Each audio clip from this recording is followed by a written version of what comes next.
Welcome to Hard Degree at Christmas Time. My name's Andrew Sumner. Charles Dickens first published A Christmas Carol in December 1843, and his ghostly festive tale of the miser Ebenezer Scrooge, of his night before Christmas in the spirit world, and his discovery of empathy, hope and redemption instantly captured the public imagination and has captured the public imagination ever since. In 1853, Dickens adapted A Christmas Carol for his live speaking tours, which took him all over the UK and the USA. His 90-minute live performances of A Christmas Carol were incredibly popular and enraptured audiences on both sides of the Atlantic for almost 20 years, until Dickens' final performance in March 1870, 3 months before he passed away. That was 150 years ago, and in the intervening century and a half, human society has changed in ways that an English gentleman from the mid-Victorian era could never have envisioned, but in some ways human society is exactly, almost shockingly, the same. Huge inequalities in wealth and power remain, and there are still huge challenges with public health and with public education, even in the richest democracies of the world, democracies like my home country, the UK, and my adopted country, the USA. 2 years ago, my old pal William Shanus introduced his own retailer mission of empathy, civic responsibility and community support, and reminded John, Kenrick and myself of Dickens' own seasonal message of empathy and civic responsibility. So back then we thought, what better way to underline their mission than to return to the words of Charles Dickens himself, the great believer in human society pulling together. So welcome then, once again, to the Spoilerverse Presents A Hard Degree Christmas Carol, our third annual reading of Dickens' live performance version of his Yuletide classic, this year in support of ComicBooks for Kids, a wonderful charity founded by Mark Weiss that does amazing work getting comic books into the hands of children in long-term hospital care on both sides of the Atlantic. Please go to their website, cb4k.org. Please check them out and do what you can to help. This year, for 2022's production, John and Kenrick and myself are joined in our virtual recording studio by this year's incarnation of the Hard Degree players, the one and only author supreme and creator of the multiverse, Michael Moorcock, legendary comic book creator Dave Gibbons, author, actor, Avenger and my fellow Library of the Soul podcaster Evangeline Lilly, BBC Saturday Kitchen star and wine broadcaster supreme Olly Smith, Titan Comics Head of PR and Comic Books for Kids UK Director Willow Mullane, and two of my oldest pals, the wildly versatile West End theatre star Julie Stark, and Britain's greatest comic book editor, the creator of Psycho Gran and David Leach Conquers the Universe, David Leach. From all of us at the Spoilerverse, at Hard Degree, at Library of the Soul, and Michael Moorcock's Multiverse, whatever faith you pursue, whatever belief system you adhere to, Happy Kwanzaa, Happy Hanukkah, Merry Christmas, and Happy Holidays to each and every one of you.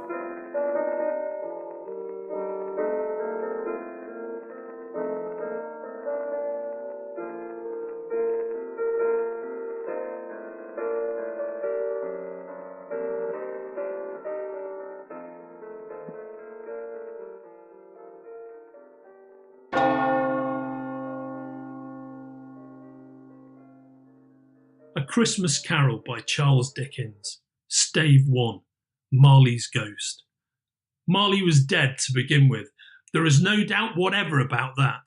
The register of his burial was signed by the clergyman, the clerk, the undertaker and the chief mourner. Scrooge signed it, and Scrooge's name was good upon change for anything he chose to put his hand to. Old Marley was as dead as a doornail. Scrooge knew he was dead. Of course he did. How could it be otherwise? Scrooge and he were partners for I don't know how many years. Scrooge was his sole executor, his sole administrator, his sole assign, his sole residuary legatee, his sole friend, his sole mourner.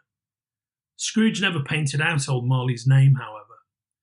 There it yet stood, years afterwards, above the warehouse door, Scrooge and Marley. The firm was known as Scrooge and Marley. Sometimes people new to the business called Scrooge Scrooge, and sometimes Marley. He answered to both names. It was all the same to him. Oh, but he was a tight-fisted hand at the grindstone, was Scrooge, a squeezing, wrenching, grasping, scraping, clutching, covetous old sinner. External heat and cold had little influence on him. No warmth could warm, no cold could chill him. No wind that blew was bitterer than he. No falling snow was more intent upon its purpose, no pelting rain less open to entreaty. Foul weather didn't know where to have him. The heaviest rain and snow and hail and sleet could boast of the advantage over him in only one respect. They often came down handsomely, and Scrooge never did. Nobody ever stopped him in the street to say, with gladsome looks, "My dear Scrooge, how are you? When will you come to see me?" No beggars implored him to bestow a trifle. No children asked him what it was o'clock. No man or woman ever once in all his life inquired the way to such and such a place of Scrooge. Even the blind men's dogs appeared to know him, and when they saw him coming on, would tug their owners into doorways and up courts, and then would wag their tails as though they said, "No eye at all is better than an evil-eyed dark master." But what did Scrooge care? It was the very thing he liked, to edge his way along the crowded paths of life, warning all humanity to keep its distance. Once upon a time, of all the good days in the year upon a Christmas Eve, old Scrooge sat busy in his counting house. It was cold, bleak, biting, foggy weather, and the city clocks had only just gone 3, but it was quite dark already. The door of Scrooge's counting house was open, that he might keep his eye upon his clerk, Bob Cratchit, who, in a dismal little cell beyond, a sort of tank, was copying letters. Scrooge had a very small fire, but the clerk's fire was so very much smaller that it looked like one coal. But he couldn't replenish it, for Scrooge kept the coal box in his own room, and so surely as the clerk came in with the shovel, the master predicted that it would be necessary for them to part. Wherefore the clerk put on his white comforter and tried to warm himself at the candle, in which effort, not being a man of a strong imagination, he failed. "A Merry Christmas, Uncle! God save you!" cried a cheerful voice. It was the voice of Scrooge's nephew, who came upon him so quickly that this was the first intimation Scrooge had of his approach. "Bah!" said Scrooge. "Humbug." "Christmas a humbug, Uncle? You don't mean that, I'm sure." "I do. Out upon Merry Christmas. What's Christmas time to you but a time for paying bills without money? A time for finding yourself a year older and not an hour richer? A time for balancing your books and having every item in 'em through a round dozen of months presented dead against you? If I had my will, every idiot who goes about with Merry Christmas on his lips should be boiled with his own pudding and buried with a stake of holly through his heart. He should." "Oh, Uncle!" "Nephew, keep Christmas in your own way and let me keep it in mine." "Keep it? But you don't keep it." "Let me leave it alone then. Much good may it do you. Much good has it ever done you." "There are many things from which I might have derived good, by which I have not profited, I dare say, Christmas among the rest. But I'm sure I have always thought of Christmas time, when it has come around, as a good time, a kind, forgiving, charitable, pleasant time, the only time I know of in the long calendar of the year when men and women seem by one consent to open their shut-up hearts freely and to think of people below them as if they really were fellow travellers to the grave, and not another race of creatures bound on other journeys. And therefore, Uncle, though it has never put a scrap of gold or silver in my pocket, I believe that it has done me good, and will do me good, and I say, God bless it." Bob Cratchit, out in his tank, involuntarily applauded. "Let me hear another sound from you, Cratchit," said Scrooge, "and you'll keep your Christmas by losing your situation. "You're quite a powerful speaker, sir," he added, turning to his nephew. "I wonder you don't go into Parliament." Don't be angry, Uncle. Come, dine with us tomorrow. Scrooge said that he would see him. Yes, indeed he did. He went the whole length of the expression and said that he would see him in that extremity first. But why? Cried Scrooge's nephew. Why? Why did you get married? Oh, because I fell in love. Because you fell in love, growled Scrooge, as if that were the only one thing in the world more ridiculous than a Merry Christmas. Good afternoon. Nay, Uncle, but you never came to see me before that happened. Why give it as a reason for not coming now? Good afternoon. I want nothing from you. I ask nothing of you. Why cannot we be friends? Good afternoon. Oh, I am sorry with all my heart to find you so resolute. We've never had any quarrel to which I've been a party, but I have made the trial in homage to Christmas, and I'll keep my Christmas humour to the last. So, a Merry Christmas, Uncle. Good afternoon. And a Happy New Year! Good afternoon. His nephew left the room without an angry word, notwithstanding. The clerk, in letting Scrooge's nephew out, had let two other people in. They were portly American gentlemen, pleasant to behold, and now stood with their hats off in Scrooge's office. They had books and papers in their hands, and bowed to him.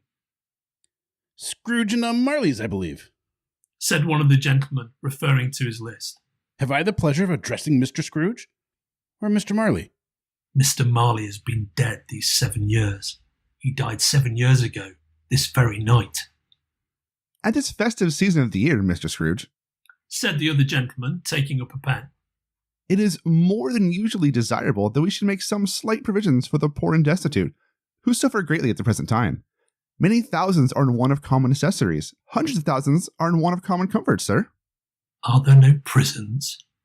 "Plenty of prisons, but under the impression that they scarcely furnish Christian cheer of mind or body to the unoffending multitude. A few of us are endeavoring to raise a fund to buy the poor some meat and drink and means of warmth. We chose this time because it is time, of all others, when want is keenly felt and abundance rejoices. What shall I put you down for?" Nothing.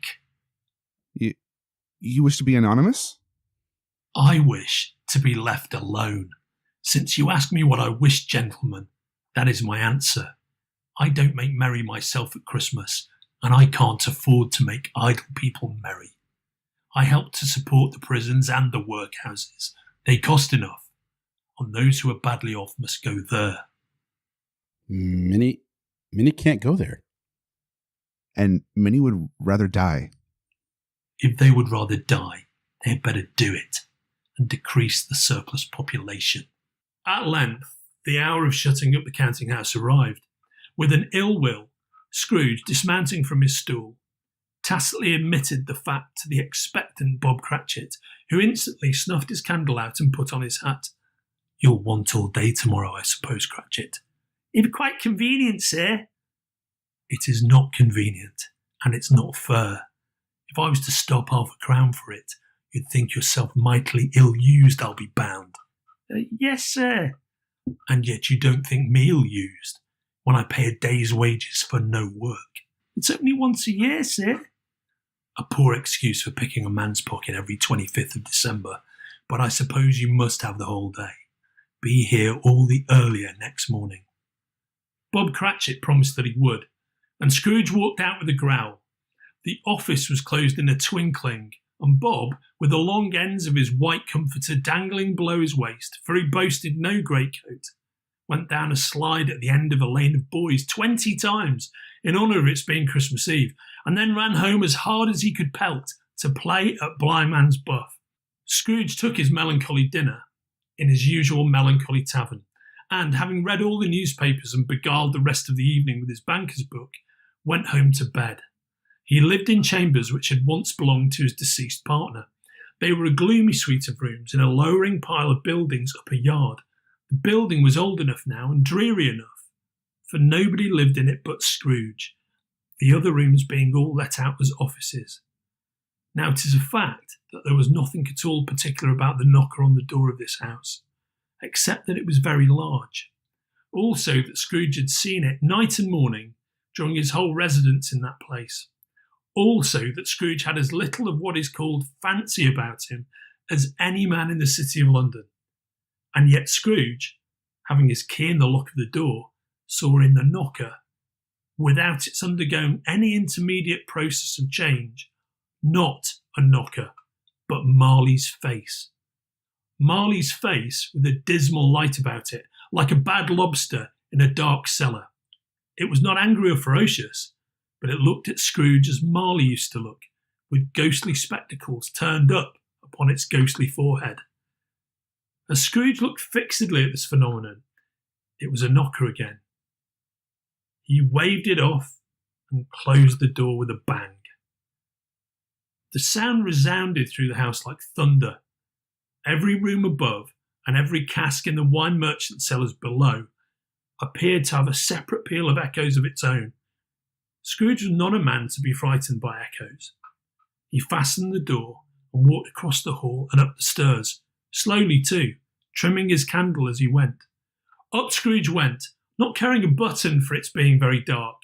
Darkness is cheap, and Scrooge liked it. But before he shut his heavy door, he walked through his rooms to see that all was right. He had just enough recollection of the face to desire to do that. Sitting room, bedroom, lumber room, all as they should be. Nobody under the table, nobody under the sofa, a small fire in the grate, spoon and basin ready, and the little saucepan of gruel, Scrooge had a cold in his head, upon the hob. Nobody under the bed, nobody in the closet, nobody in his dressing gown, which was hanging up in a suspicious attitude against the wall. Lumber room, as usual. Old fireguard, old shoes, 2 fish baskets, washing stand on 3 legs, and a poker. Quite satisfied, he closed his door and locked himself in. Double locked himself in, which was not his custom.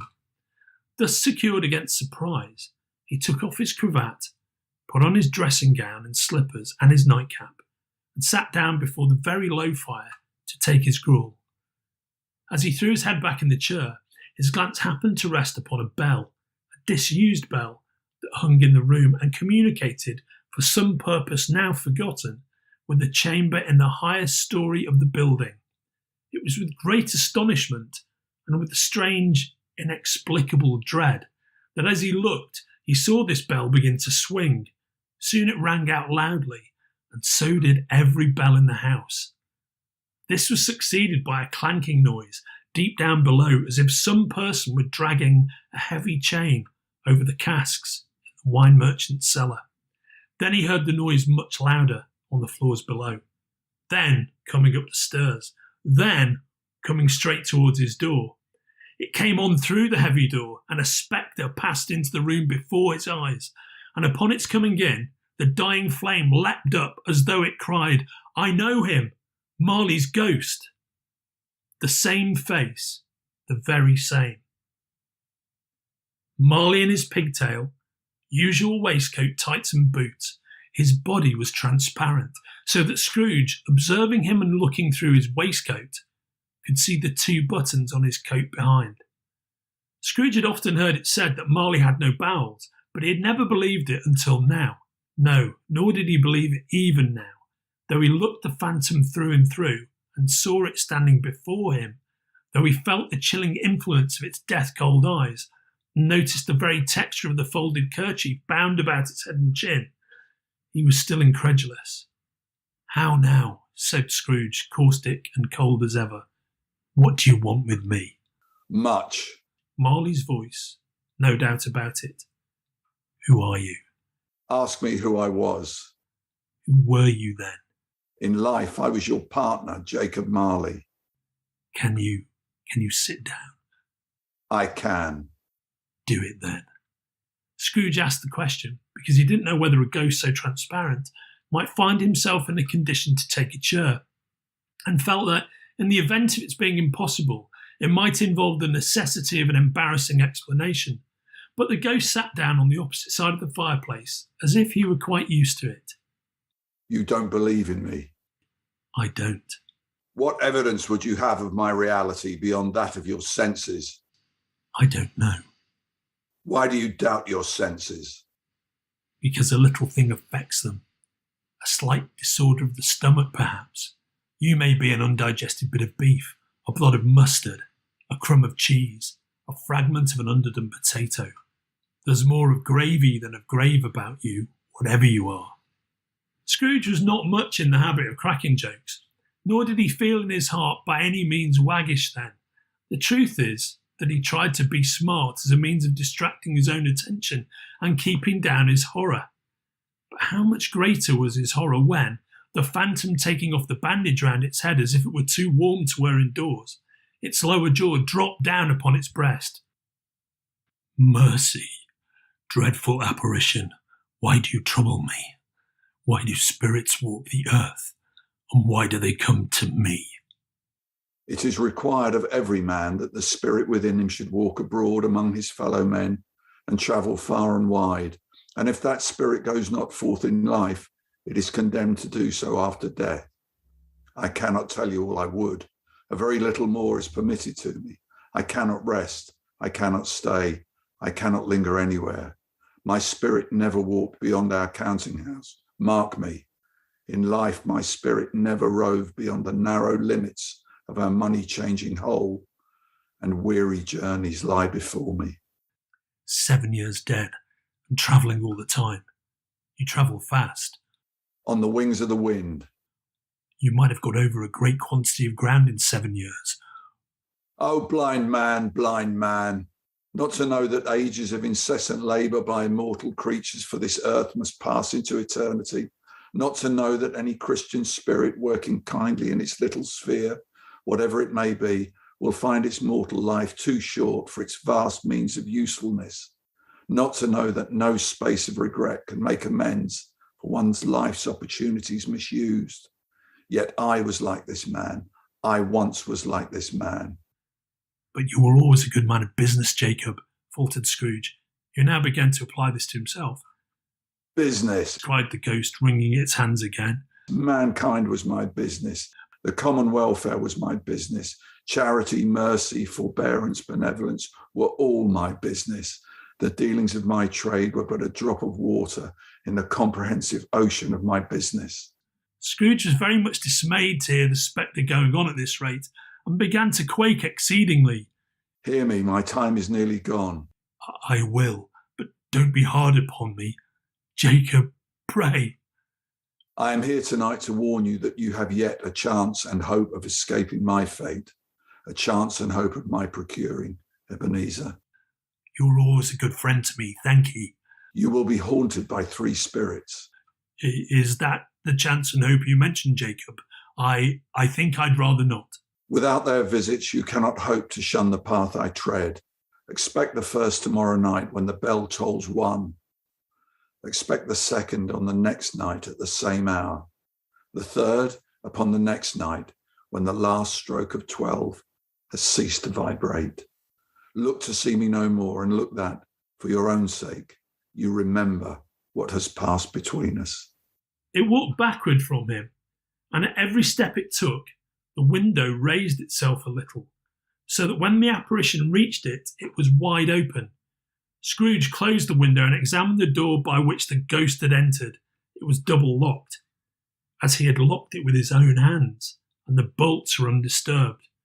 Scrooge tried to say humbug, but stopped at the first syllable, and being, from the emotion he had undergone, or the fatigues of the day, or his glimpse of the invisible world, or the dull conversation of the ghost, or the lateness of the hour, much in need of repose, he went straight to bed, without undressing, and fell asleep on the instant.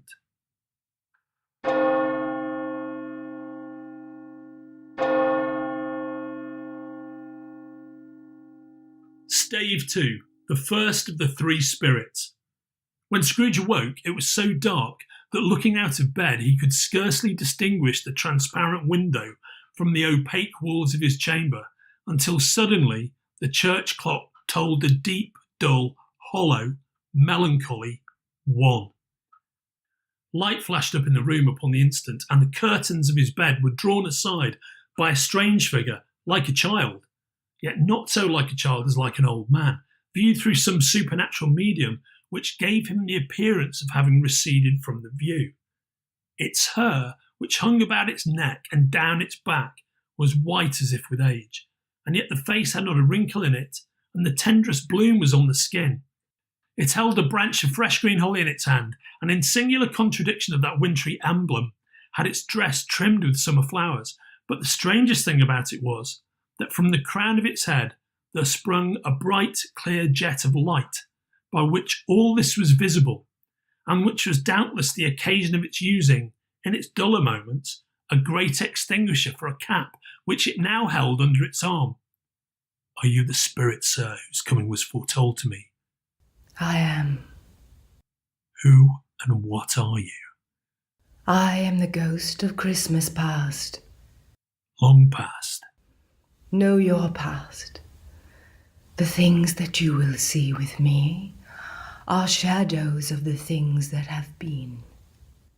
They will have no consciousness of us. Scrooge then made bold to inquire what business brought him there. Your welfare. Rise and walk with me. It would have been in vain for Scrooge to plead that the weather and the hour were not adapted to pedestrian purposes, that bed was warm, and the thermometer a long way below freezing, that he was clad but lightly in his slippers, dressing gown, and nightcap, and that he had a cold upon him at that time. The grasp, though gentle as a woman's hand, was not to be resisted. He rose, but finding that the spirit made towards the window clasped its robe in supplication. "I am a mortal, and liable to fall." Bear but a touch of my hand there, said the spirit, laying it upon his heart, and you shall be upheld in more than this. As the words were spoken, they passed through the wall and stood in the busy thoroughfares of a city. It was made plain enough by the dressing of the shops that here, too, it was Christmas time. The ghost stopped at a certain warehouse door and asked Scrooge if he knew it. "Know it? I was apprenticed here." They went in.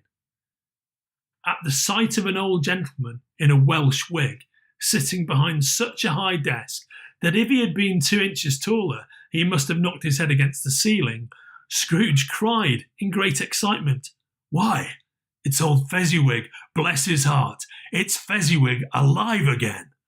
Old Fezziwig laid down his pen and looked up at the clock, which pointed to the hour of 7. He rubbed his hands, adjusted his capacious waistcoat, laughed all over himself from his shoes to his organ of benevolence, and called out in a comfortable, oily, rich, fat, jovial voice, "Yo-ho there, Ebenezer! Dick!"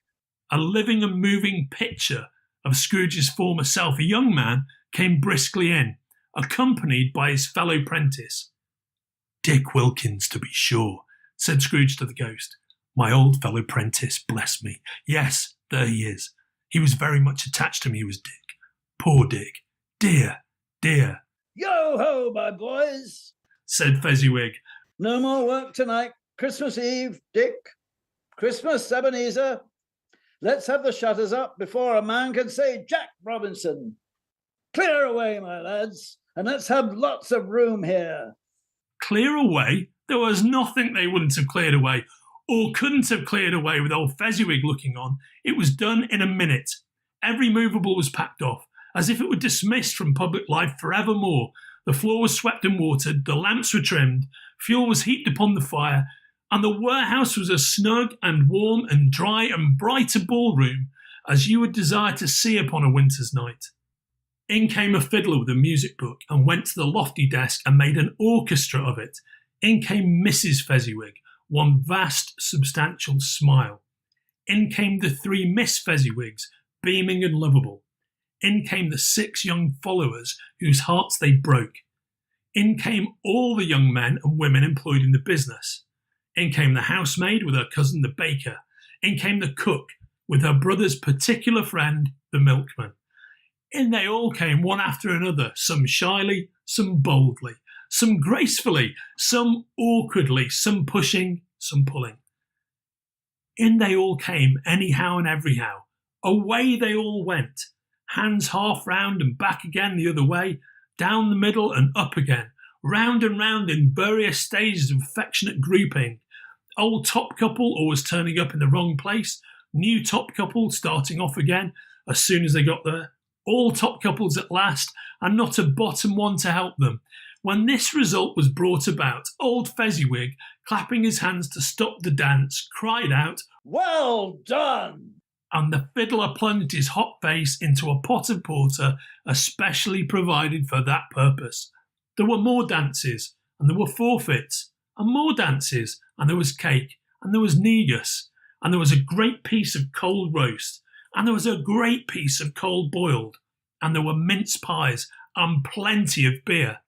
But the great effect of the evening came after the roast and boiled, when the fiddler struck up Sir Roger de Coverley. Then old Fezziwig stood out to dance with Mrs. Fezziwig. Top couple, too, with a good stiff piece of work cut out for them. 3 or 4 and 20 pair of partners. People who are not to be trifled with. People who would dance. But if there had been twice as many, 4 times, old Fezziwig would have been a match for them, and so would Mrs. Fezziwig. As to her, she was worthy to be his partner in every sense of the term. A positive light appeared to issue from Fezziwig's calves. They shone in every part of the dance. You couldn't have predicted at any given time what would become of them next.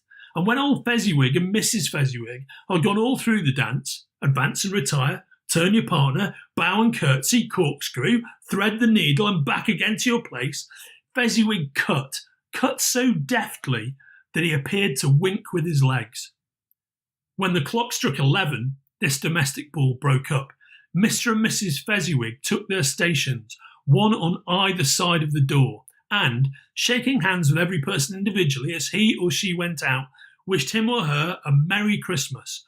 When everybody had retired but the 2 prentices, they did the same to them. And thus the cheerful voices died away, and the lads were left to their beds, which were under a counter in the back shop. A small matter, said the ghost, to make these silly folks so full of gratitude. He has spent but a few pounds of your mortal money, 3 or 4 perhaps. Is that so much that he deserves this praise?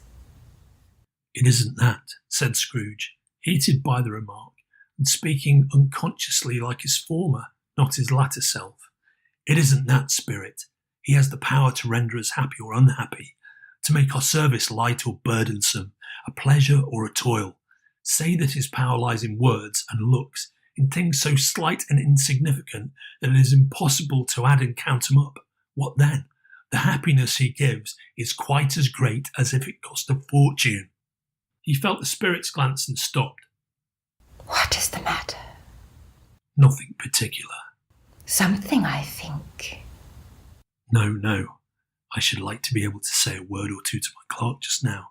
That's all. My time grows short, observed the Spirit. Quick! This was not addressed to Scrooge or to anyone whom he could see, but it produced an immediate effect, for again he saw himself.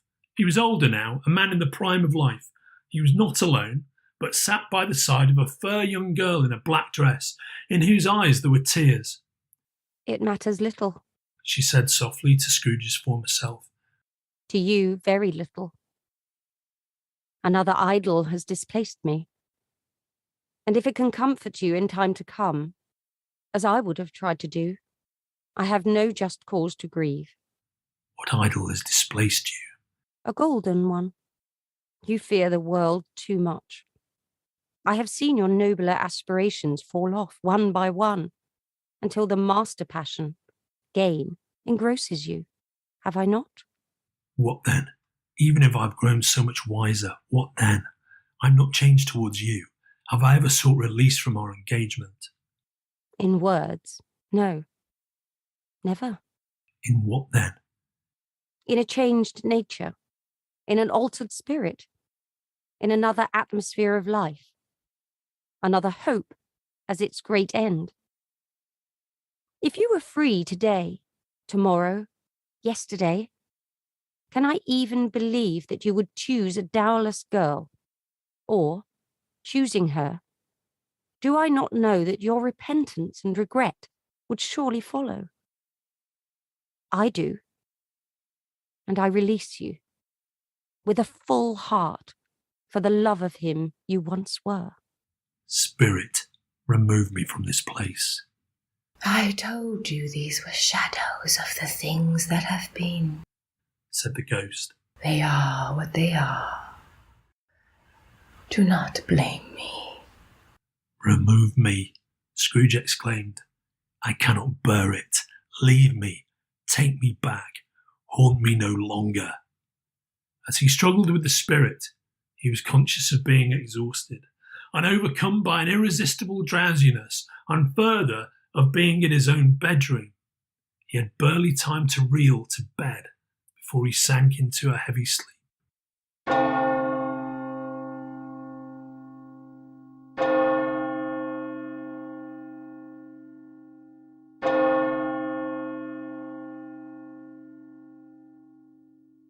Stave 3, the second of the three spirits. Scrooge awoke in his bedroom, there was no doubt about that, but it and his own adjoining sitting room, into which he shuffled in his slippers, attracted by a great light there, had undergone a surprising transformation.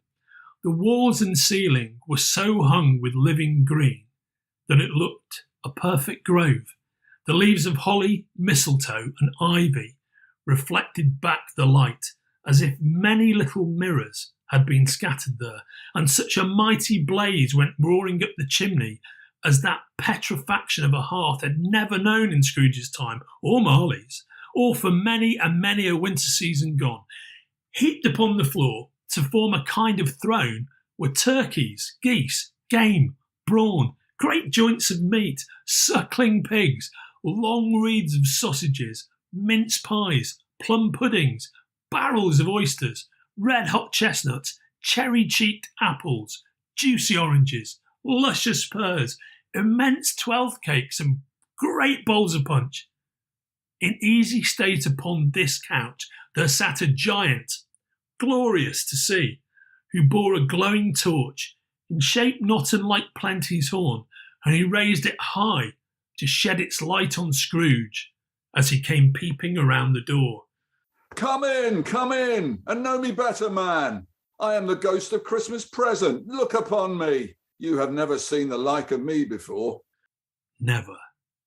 Have never walked forth with the younger members of my family, meaning, for I am very young, my elder brothers born in these late years? Pursued the phantom.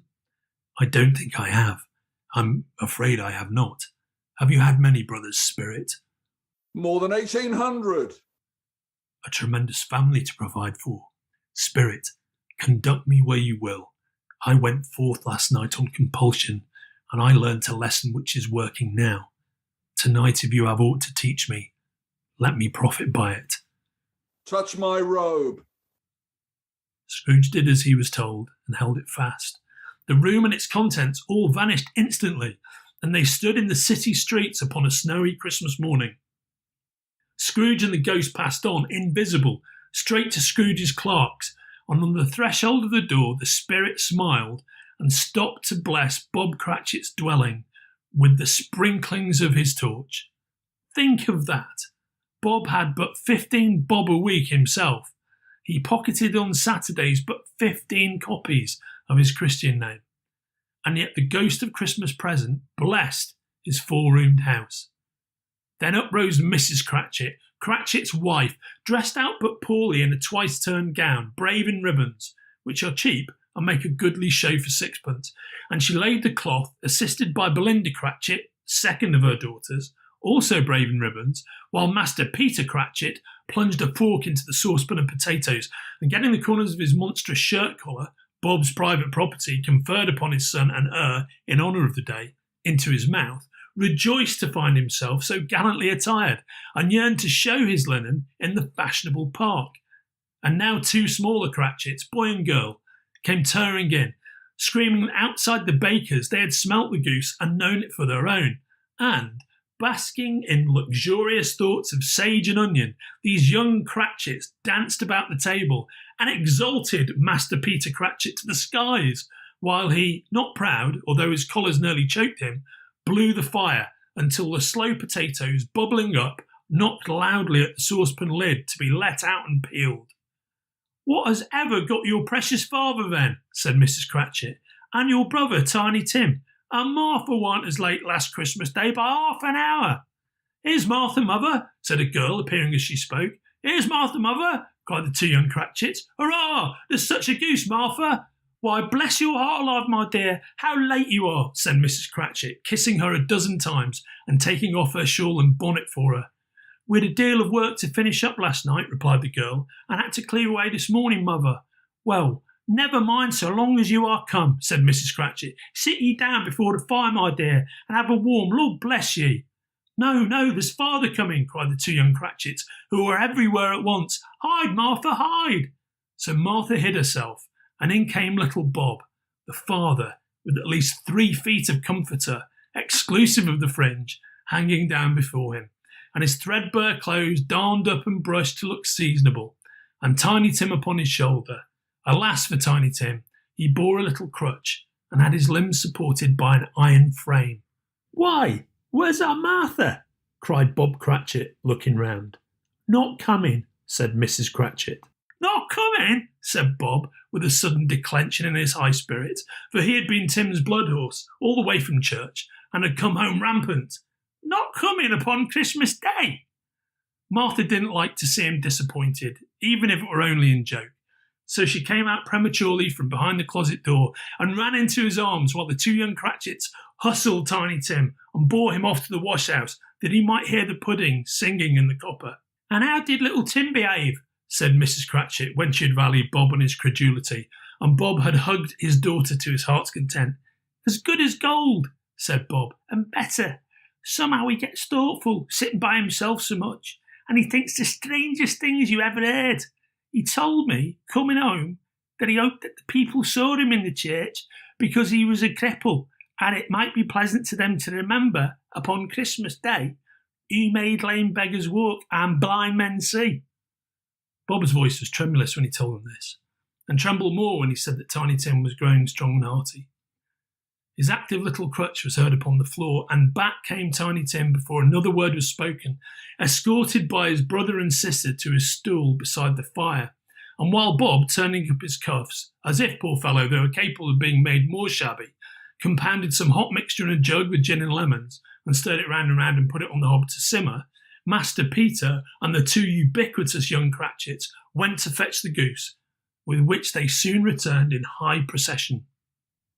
Mrs. Cratchit made the gravy ready beforehand in a little saucepan, hissing hot. Master Peter mashed the potatoes with incredible vigour. Miss Belinda sweetened up the applesauce. Martha dusted the hot plates. Bob took Tiny Tim beside him in a tiny corner at the table. The two young Cratchits set chairs for everybody, not forgetting themselves, and mounting guard upon their posts, crammed spoons into their mouths, lest they should shriek for goose before their turn came to be helped. At last the dishes were set on, and grace was said. It was succeeded by a breathless pause, as Mrs. Cratchit, looking slowly all along the carving knife, prepared to plunge it in the breast. But when she did, and when the long-expected gush of stuffing issued forth, one murmur of delight arose all round the board, and even Tiny Tim, excited by the two young Cratchits, beat on the table with the handle of his knife and feebly cried, "Hurrah!" There never was such a goose. Bob said he didn't believe there ever was such a goose cooked.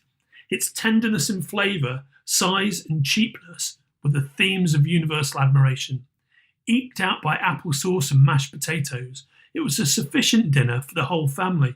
Indeed, as Mrs. Cratchit said with great delight, surveying one small atom of a bone upon the dish, they hadn't ate it all at last. Yet everyone had had enough, and the youngest Cratchits in particular were steeped in sage and onion to the eyebrows. But now, the plates being changed by Miss Belinda, Mrs. Cratchit left the room alone, too nervous to bear witnesses, to take the pudding up and bring it in. Suppose it should not be done enough. Suppose it should break in turning out. Suppose somebody should have got over the wall of the backyard and stolen it while they were merry with the goose, a supposition at which the two young Cratchits became livid. All sorts of horrors were supposed. Hallo! A great deal of steam. The pudding was out of the copper. A smell like a washing day. That was the cloth. A smell like an eating house and a pastry cook's next door to each other, with the laundresses next door to that. That was the pudding. In half a minute, Mrs. Cratchit entered, flushed but smiling proudly, with the pudding like a speckled cannonball, so hard and firm, blazing in half a quartern of ignited brandy, and bedight with Christmas holly stuck into the top. Oh, a wonderful pudding! Bob Cratchit said, and calmly too, that he regarded it as the greatest success achieved by Mrs. Cratchit since their marriage. Mrs. Cratchit said that now the weight was off her mind, she would confess she had had her doubts about the quantity of flour. Everybody had something to say about it, but nobody said or thought it was at all a small pudding for a large family. Any Cratchit would have blushed to hint at such a thing. At last the dinner was all done. The cloth was cleared, the hearth swept, and the fire made up. The compound in the jug being tasted and considered perfect, apples and oranges were put upon the table and a shovelful of chestnuts on the fire.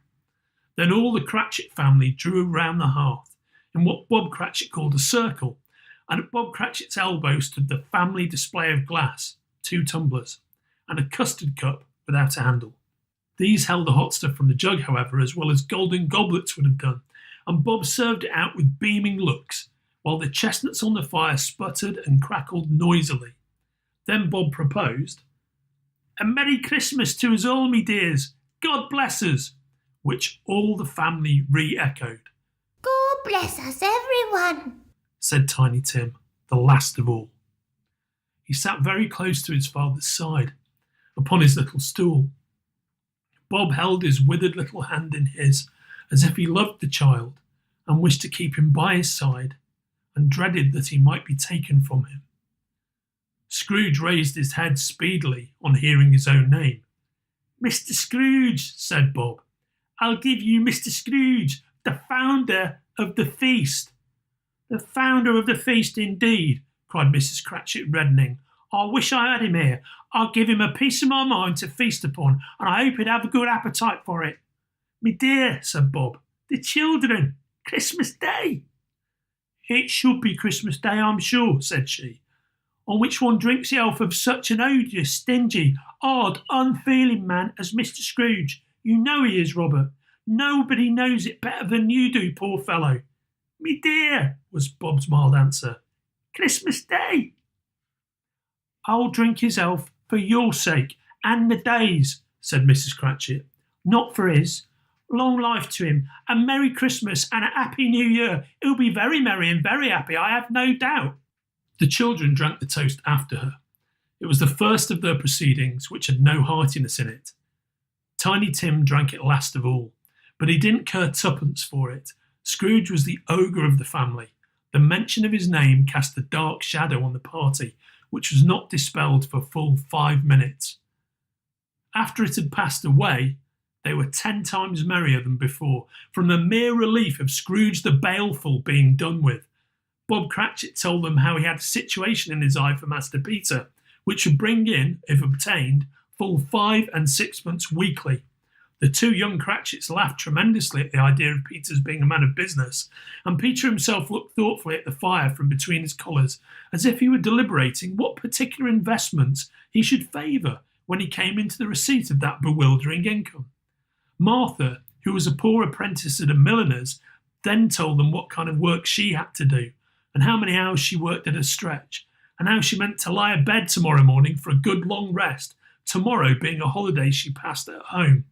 Also, how she had seen a countess and a lord some days before, and how the lord was much about as tall as Peter, at which Peter pulled up his collars so high that you couldn't have seen his head if you'd been there.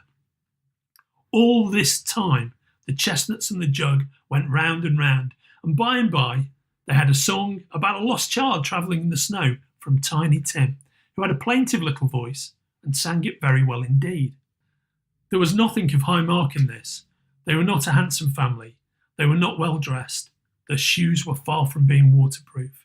Their clothes were scanty. And Peter might have known, and very likely did, the inside of a pawnbroker's. But they were happy, grateful, pleased with one another, and contented with the time. And when they faded, and looked happier yet in the bright sprinklings of the Spirit's torch at parting, Scrooge had his eye upon them, and especially on Tiny Tim, until the last. It was a great surprise to Scrooge as this scene vanished, to hear a hearty laugh. It was a much greater surprise to Scrooge to recognise it as his own nephew's, and to find himself in a bright, dry, gleaming room, with the Spirit standing smiling by his side and looking at that same nephew. It is a fair, even-handed, noble adjustment of things, that while there is infection, disease and sorrow, there is nothing in the world so irresistibly contagious as laughter and good humour. When Scrooge's nephew laughed, Scrooge's niece by marriage laughed as heartily as he, and their assembled friends, being not a bit behindhand, laughed out lustily. He said that Christmas was a humbug, as I live, cried Scrooge's nephew. He believed it too. More shame for him, Fred, said Scrooge's niece indignantly. Bless those women. They never do anything by halves. They are always in earnest.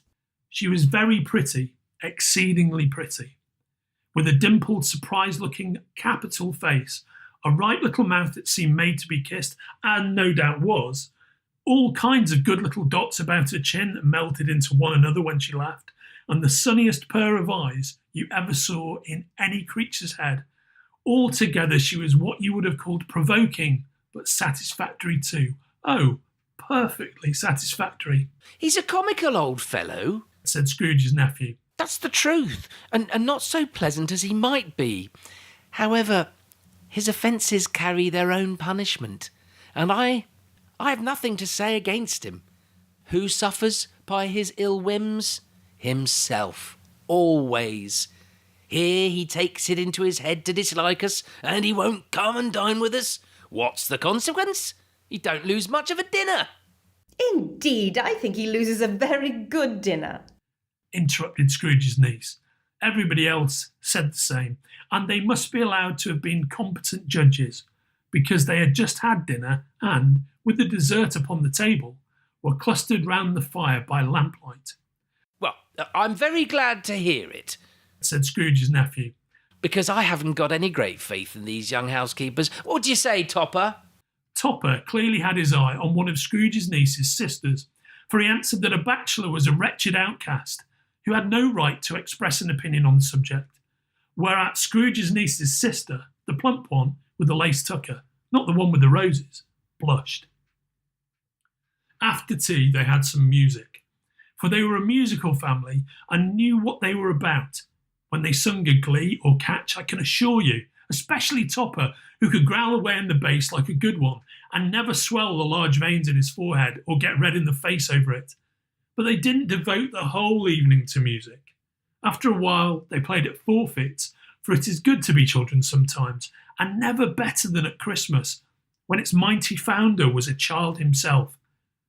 There was first a game at Blind Man's Buff, though, and I no more believe Topper was really blinded than I believe he had eyes in his boot, because the way in which he went after that plump sister and the lace tucker was an outrage on the credulity of human nature, knocking down the fire irons, tumbling over the chairs, bumping up against the piano, smothering himself among the curtains. Wherever she went, there went he. He always knew where the plump sister was. He wouldn't catch anybody else. If you had fallen up against him, as some of them did, and stood there, he would have made a feint of endeavouring to seize you, which would have been a reply to affront to your understanding, and would instantly have sidled off in the direction of the plump sister. Here is a new game, said Scrooge. 1/2 hour, Spirit, only one. It was a game called Yes and No, where Scrooge's nephew had to think of something, and the rest must find out what.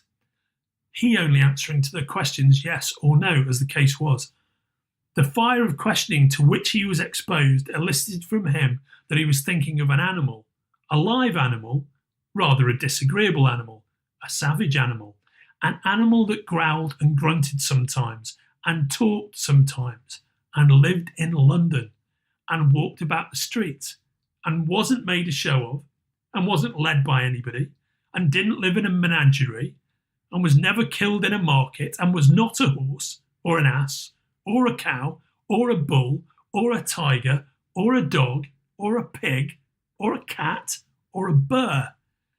At every new question put to him, his nephew burst into a fresh roar of laughter and was so inexpressibly tickled that he was obliged to get up off the sofa and stamp. At last, the plump sister cried out, I have found it out! I know what it is, Fred! I know what it is! Oh, what is it? cried Fred. It's your Uncle Scrooge! Which it certainly was. Admiration was the sentiment, though some objected that the reply to "Is it a burr?" ought to have been yes.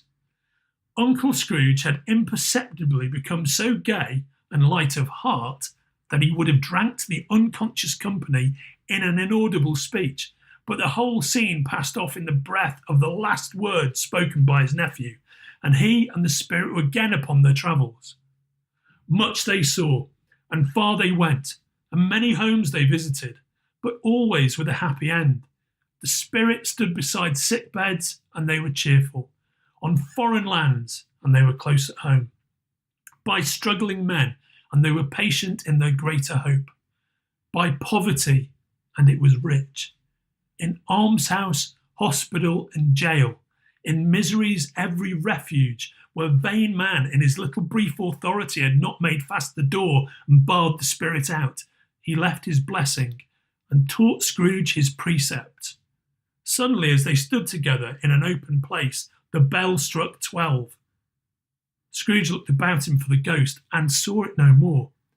As the last stroke ceased to vibrate, he remembered the prediction of old Jacob Marley, and lifting up his eyes, beheld a solemn phantom, draped and hooded, coming like a mist along the ground towards him.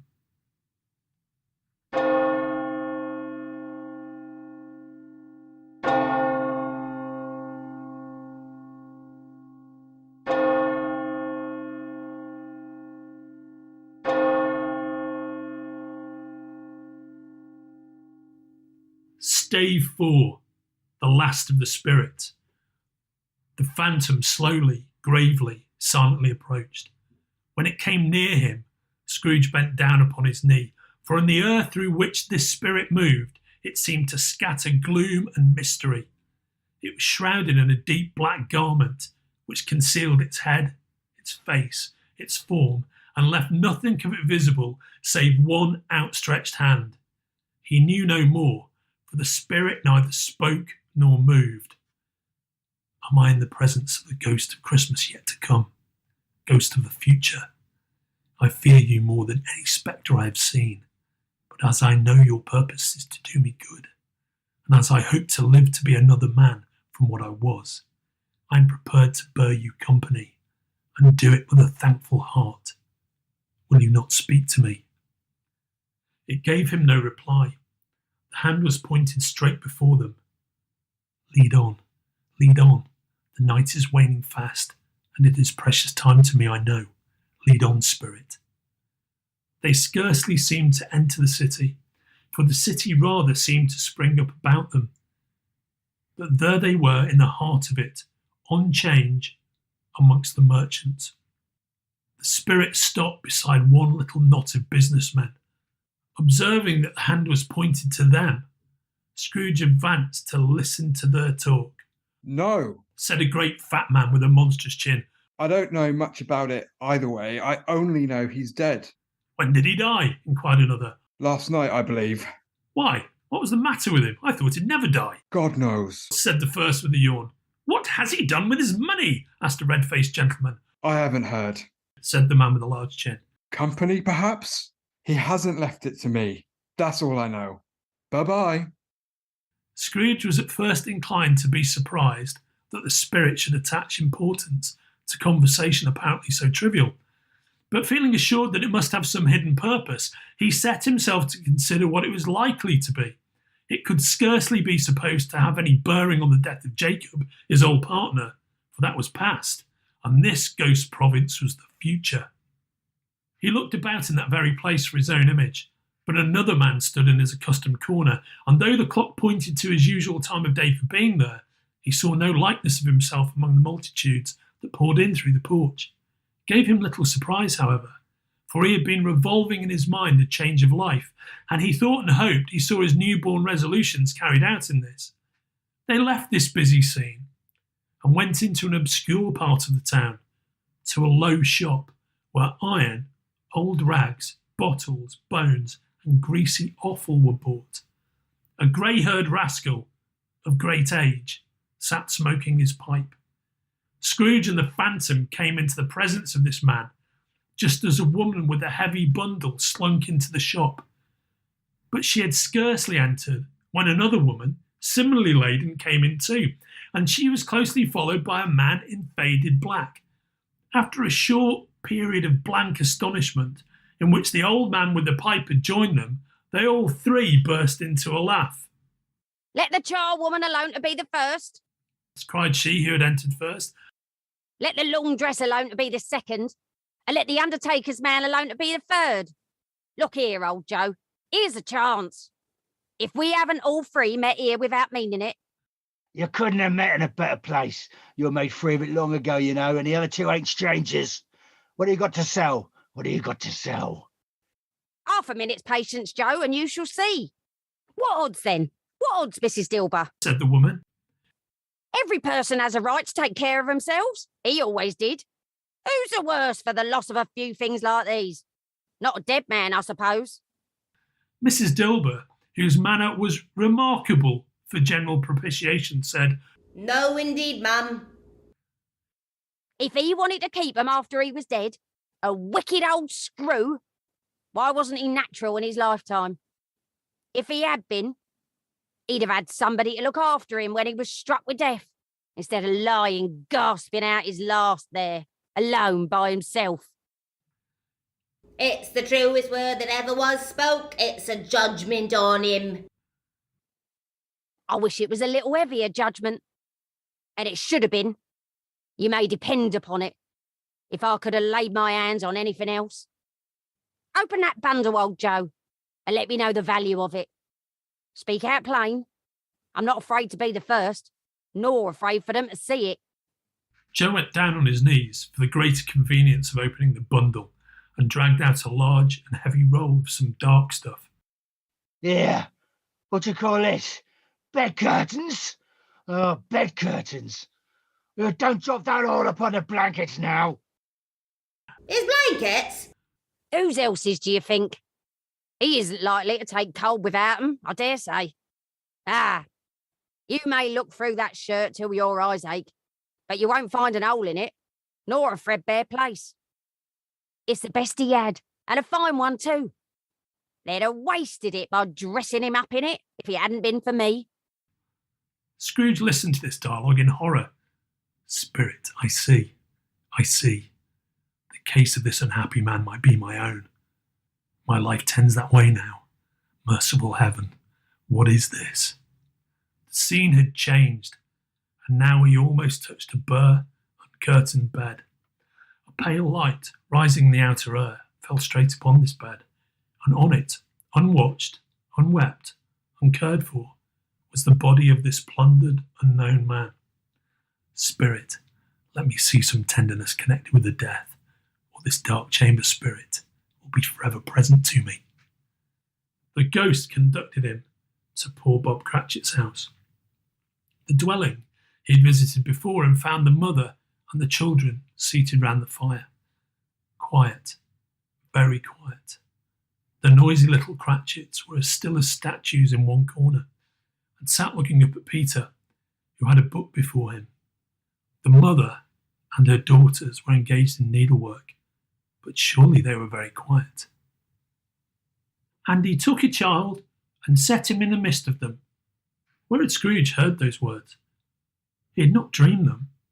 The boy must have read them out, as he and the spirit crossed the threshold. Why did he not go on?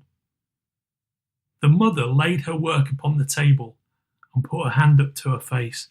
"The colour hurts my eyes," she said. "The colour? Ah, poor Tiny Tim. They're better now again. It makes them weep by candlelight. I wouldn't show weak eyes to your father when he comes home for the world.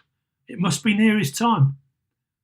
"Past it, rather," said Peter, shutting up his book. "But I think he's walked a little slower than he used these last few evenings, Mother. I've known him walk with Tiny Tim upon his shoulder very fast indeed." "And so have I," cried Peter. "Often." "So have I," cried another. So had all. "But he was very light to carry, and his father loved him so that it was no trouble. And here is your father at the door." She hurried out to meet him, and little Bob and his comforter, he had need of it, poor fellow, came in. His tea was ready for him on the hob, and they all tried who should help him to it most. Then the two young Cratchits got up on his knees and laid, each child a little cheek against his face, as if they said, "Don't mind it, father, don't be grieved." Bob was very cheerful with them, and spoke very pleasantly to all the family. He looked at the work upon the table and praised the industry and speed of Mrs. Cratchit and the girls. They would be done long before Sunday, he said. "Sunday? You went today then, Robert?" "Yes, me dear," returned Bob. "I wish you could have gone. Would have done you good to see how green a place it is. But you'll see it often. I promised him that I would walk there on a Sunday. My little child, my little child." He broke down all at once. He couldn't help it. If he could have helped it, he and his child would have been farther apart, perhaps, than they were. "Spectre," said Scrooge. "Something informs me that our parting moment is at hand. I know it, but I know not how. Tell me what man that was, with the covered face, whom we saw lying dead." The ghost of Christmas yet to come conveyed him to a dismal, wretched, ruinous churchyard. The spirit stood among the graves and pointed down to one. "Before I draw nearer to that stone to which you point, answer me one question. Are these the shadow of the things that will be, or are they shadows of the things that may be only?" Still the ghost pointed downward to the grave by which it stood. Men's courses will foreshadow certain ends to which, if persevered in, they must lead. But if the courses be departed from, the ends will change. Say it is thus, what you show me. The spirit was as movable as ever. Scrooge crept towards it, trembling as he went, and following the finger read upon the stone of the neglected grave his own name, Ebenezer Scrooge. Am I that man who lay upon the bed? No, spirit, oh no, no, spirit, hear me. I am not the man I was. I will not be the man I must have been but for this intercourse. Why show me this, if I am past all hope? Assure me that I may yet change these shadows you have shown me, by an altered life. For the first time, the kind hand faltered. I will honour Christmas in my heart and try to keep it all the year. I will live in the past, the present, and the future. The spirits of all three shall strive within me. I will not shut out the lessons that they teach. Oh, tell me I may sponge away the writing on this stone. Holding up his hands in one last prayer to have his fate reversed, he saw an alteration in the phantom's hood and dress. It shrunk, collapsed, and dwindled down into a bedpost. Yes, and the bedpost was his own. The bed was his own. The room was his own. Best and happiest of all, the time before him was his own, to make amends in. He was checked in his transports by the churches ringing out the lustiest peals he had ever heard. Running to the window, he opened it and put out his head. No fog, no mist, no night. Clear, bright, stirring, golden day. What's today? Cried Scrooge, calling downward to a boy in Sunday clothes, who perhaps had loitered in to look about him. Eh? What's today, my fine fellow? Today? Why? Christmas Day! It's Christmas Day. I haven't missed it. Hello, my fine fellow. Hello. Do you know the poulterers in the next street but one at the corner? I should hope I did. An intelligent boy, a remarkable boy. Do you know whether they've sold the prize turkey that was hanging up there? Not the little prize turkey, the big one. What? The one as big as me? What a delightful boy. It's a pleasure to talk to him. Yes, my buck. It's hanging there now. Is it? Go and buy it. Walker! Exclaimed the boy. No, I'm in earnest. Go and buy it and tell them to bring it here that I may give them the direction where to take it. Come back with the man and I'll give you a shilling. Come back with him in less than 5 minutes and I'll give you half a crown. The boy was off like a shot. I'll send it to Bob Cratchit's. He shan't know who sends it. It's twice the size of Tiny Tim. Joe Miller never made such a joke as sending it to Bob's will be. The hand in which he wrote the address was not a steady one, but write it he did somehow, and went downstairs to open the street door, ready for the coming of the poulterer's man. It was a turkey. He never could have stood upon his legs, that bird. He would have snapped them off short in a minute like sticks of sealing wax. Scrooge dressed himself all in his best, and at last got out into the streets. The people were by this time pouring forth, as he had seen them with the ghost of Christmas present, and walking with his hands behind him, Scrooge regarded everyone with a delighted smile. He looked so irresistibly pleasant, in a word, that 3 or 4 good-humoured fellows said, "Good morning, sir, and Merry Christmas to you." And Scrooge said often afterwards that of all the blithe sounds he had ever heard, these were the blithest in his ears.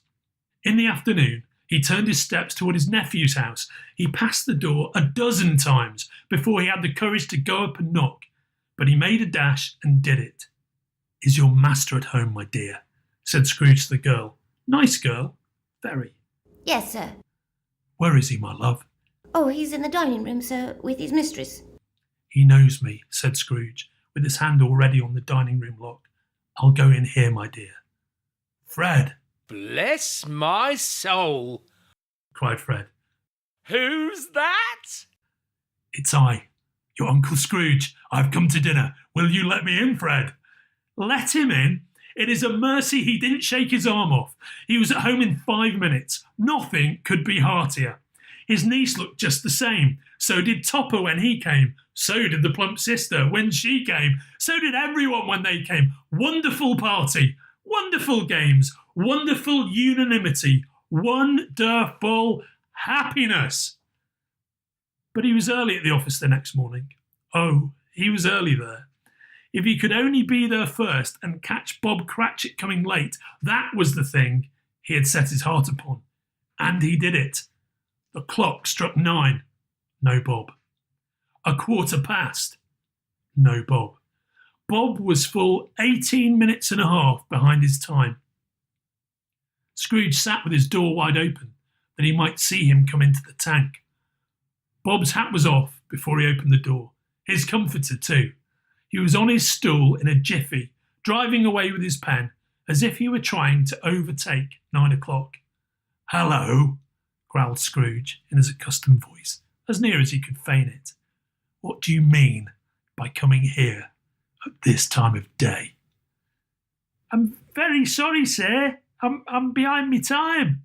"You are? Yes, I think you are. Step this way, if you please." "It's only once a year, sir. It shall not be repeated. I was making out the merry yesterday, sir." "Now I'll tell you what, my friend. I'm not going to stand this sort of thing any longer. And therefore," Scrooge continued, leaping from his stool and giving Bob such a dig in the waistcoat that he staggered back into the tank again, "and therefore I'm about to raise your salary." Bob trembled and got a little nearer to the ruler. "A Merry Christmas, Bob," said Scrooge, with an earnestness that could not be mistaken, as he clapped him on the back. "A Merry Christmas, Bob, my good fellow, than I've given you for many a year. I'll raise your salary and endeavour to assist your struggling family, and we will discuss your affairs this very afternoon over a Christmas bowl of smoking Bishop Bob. Make up the fires. and buy a second coal scuttle before you dot another I, Bob Cratchit. Scrooge was better than his word. He did it all and infinitely more. And to Tiny Tim, who did not die, he was a second father. He became as good a friend, as good a master, and as good a man as the good old city knew, or any other good old city, town, or borough in the good old world. Some people laughed to see the alteration in him, but his own heart laughed, and that was quite enough for him. Scrooge had no further intercourse with spirits, but lived in that respect upon the total abstinence principle ever afterwards. And it was always said of him that he knew how to keep Christmas well, if any man alive possessed the knowledge. May that be truly said of us, and all of us. And so, as Tiny Tim observed, God bless us, every one.